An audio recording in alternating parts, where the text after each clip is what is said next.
पैसाको बारेमा दुईवटा कथा।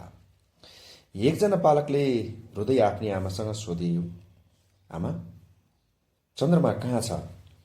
आमाले उसलाई बाहिर चौरमा लगिन् र चन्द्रमातिर देखाउँदै भनिन्, ल हेर, ऊ त्यो हो चन्द्रमा। बच्चाको खुल्दुली मेटियो। आफ्नो व्यवहारिक उत्तरबाट आमा पनि सन्तुष्ट भइन्। दुवैजना सुत्न गए।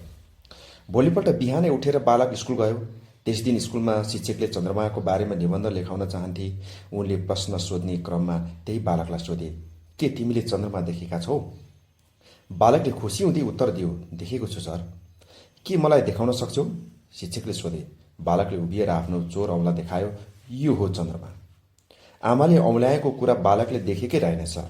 आमाले आफ्नो औँलाले चन्द्रमा देखाएकी थिइन्, तर उसले त्यही औँलालाई नै चन्द्रमा ठान्यो। पैसाको सम्बन्धमा हामीमा भएको ज्ञान र जानकारी पनि छ। कागज वा धातुको पैसा मात्रै पैसा हो भन्ने ठान्यो भने हामी एकदमै गलत हुनेछौँ।